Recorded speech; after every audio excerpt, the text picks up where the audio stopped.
জমিনের দিকে তাকাবেন আর জমিনকে বলবেন, জমিন দেখো তো, তোমার উপরেই তো আমাদের বসবাস, তোমার উপরেই কত অহংকার করি, পাপ করি, তোমার উপরেই অত্যাচার জুলুম করি।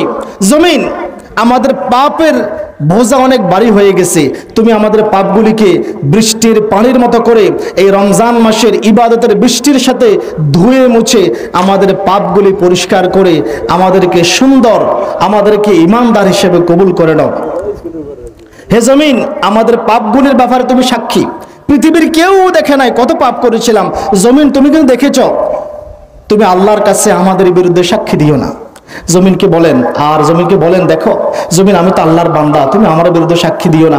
জমিন, তুমি দেখো না, জমিন তুমি দেখো, তোমার মুখে একদল বিশ্বাসঘাতক আমার মুসলিম ভাইকে টনের পর টন বোমা মেরে ছিন্ন বিচ্ছিন্ন করতেছে। আমার গ্রাম, আমার শহর, আমার বাড়ি, আমার বোনের ইজ্জত নিয়ে চিনিমিনি খেলতেছে। আমার ভাইকে রাত্রিবেলায় ঘুমন্ত অবস্থায় বোম মেরে আমার ভাইয়ের লাশ টুকরো টুকরো ছিন্ন বিচ্ছিন্ন করে দিচ্ছে। আমার ভাইয়ের, আমার সন্তানের লাশের টুকরোগুলি খুঁজে খুঁজে নিয়ে কবর দিতে হচ্ছে। জমিন, তুমি তাদেরকে দেখো না? তুমি কি আমাদের মতো তাদের জন্য অভিশাপ দাও? আল্লাহুম্মা দাম্মিরিল ইয়াহুদা ওয়ান নাসারা, তুমি কি বলো জমিন? তুমি কি আল্লাহর কাছে এভাবে বলো?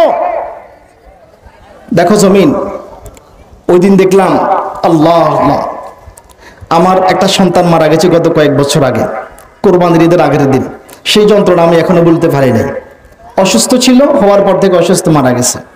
কিন্তু ওই দিন দেখলাম ফিলিস্তিনের একটা সন্তান 12-13 বছর বয়স হবে, তার পরিবারের কোনো সদস্যের আল্লাহ গোস্তের টুকরাগুলি খুঁজে খুঁজে খুঁজে খুঁজে একত্রিত করতেছে। আর বলেন, এটাকে কলিজা মানা যাবে?